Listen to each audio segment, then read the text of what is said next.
This week's episode is a little something different. Sponsored by Patreon supporter Jim Sorensen, we're looking at the history of one of the most long-standing elements of Transformers toys, merchandise, and marketing: the artwork on the packages. These are the basics on box art.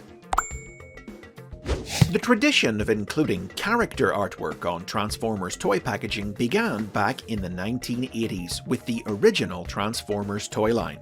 Whether box or blister card, each figure in the line came in packaging decorated with a hand-painted image of the toy within. The toy itself would usually come in vehicle mode, so the art depicted the figure in robot mode, giving kids an illustrated preview of what the toy was capable of. In addition to appearing on the front of the package, the artwork was also included on the tech specs profile cards printed on the back. The origins of Transformers box art lay in the Japanese toy lines Diaclone and Microchange. As I've talked about many times in this series, the toys that would become the original Transformers were first released as part of these two series, created by Japanese toy company Takara before being licensed by Hasbro and imported to their markets. Of the 28 figures released in the first year of the Transformers line in 1984, Takara had already created artwork for around half of them for their Japanese release. The packaging of the others had simply used photographs of the toys. All of these pieces were used by Hasbro for the Transformers release of the toys, with slight alterations, such as modifying colours, repositioning limbs, and adding Autobot and Decepticon insignia. And new artwork for the rest of the toys was commissioned to follow in the same airbrushed, dynamically foreshortened style. The artwork was all based directly upon the appearances of the toys themselves, looking quite different to the humanized character designs featured in the cartoon and comic book, though it did often present the characters in exaggerated poses that the toys, with their limited articulation, couldn't actually replicate. Artist Mark Watts painted Bumblebee and the other first-year Autobot mini-vehicles, while Jeffrey Mangiat rendered the larger Autobots, including Optimus Prime, Jazz, and Mirage. For the back of the packaging, David Schleinkoffer illustrated a fantastical battle scene of the Transformers soaring, converting, and fighting in space. These pieces set the standard that the rest of the toy line would follow right through until its end.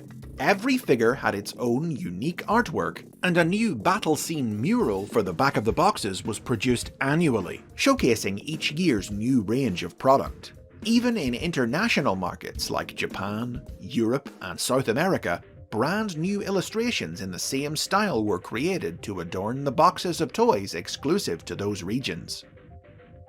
Sadly, we don't know the identities of all the artists who created the literally hundreds of pieces, but they included freelance artists like Watts, Mangiat, and Richard Marcege, and in later years, in-house Hasbro artists like Doug Hart and Andy Perlmutter, as well as Takara artists like Shin Ueda and Hidetsugu Yoshioka. While other elements of Transformers package design, like the logo and the background graphics, would change over time, the package art retained its distinctive look all the way through the line. The only real deviation came in 1989 and 1990, when instead of one line-wide back-of-the-box mural, individual subgroups of toys received their own dedicated illustrations, rendered in a more comic bookish style. Furthermore, package art was widely reproduced on a huge array of licensed products, making the paintings some of the era's most famous and widely seen Transformers imagery, and many other products strove to replicate its look, from games to puzzles to book covers. Without question, the style the box art established became an instantly recognizable trademark of the Transformers brand that defined the look of the line's marketing throughout the 1980s. Painted artwork would continue to adorn Transformers toy packaging throughout the 1990s in the Generation 2 and Beast Wars toy lines, though the battle scenes on the back of the boxes were dropped in this new decade. Art for this era was again produced by in-house Hasbro artists, including Alison Boiselle, Bob Lavoie, and again Doug Hart, who's believed to have created every piece of art for the Beast Wars line, which switched out the classic airbrushed look for raw gouache portraits that emphasized the organic, sometimes gruesome features of the toys. The 1990s also marked the first big divergence in box art style between Hasbro and Takara. Rather than reuse Hasbro's art, the Japanese release of these series used brand new illustrations.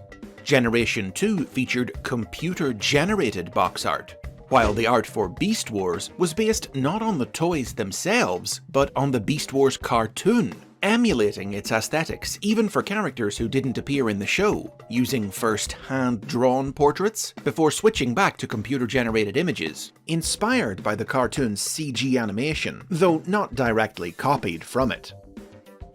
Takara would continue to use CG artwork for their exclusive Beast Wars spin-off series, Beast Wars 2nd, Beast Wars Neo, and Car Robots, even though none of those cartoons used CGI animation. Box art briefly fell out of fashion around the turn of the century. 1999's Beast Machines featured only a single image of Cheetor taken from the Beast Machines cartoon on every toy's packaging for its first year, then one of Optimus Primal for its second. Then, when Car Robots was imported by Hasbro and rebranded as Robots in Disguise in 2001, they didn't reuse Takara's CGI box art, instead using only heavily photoshopped images of the toys themselves.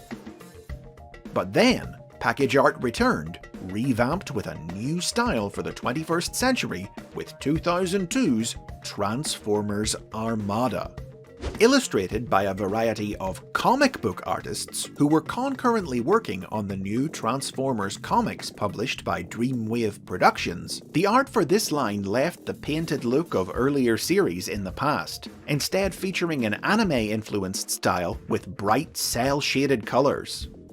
As drawn by artists like Pat Lee, Guido Guidi, Joe Ng, Don Figueroa, Marcelo Mater, Dan Connor, and more, this style defined the Transformers brand in the early 2000s. It would carry on into Armada's sequel toy line Energon, and was featured on other spin-offs and sidelines, like Transformers Universe, Alternators, and reissues of Generation 1 toys, with the cel-shaded colouring evolving to be replaced with a digitally painted look for 2006's Transformers Cybertron.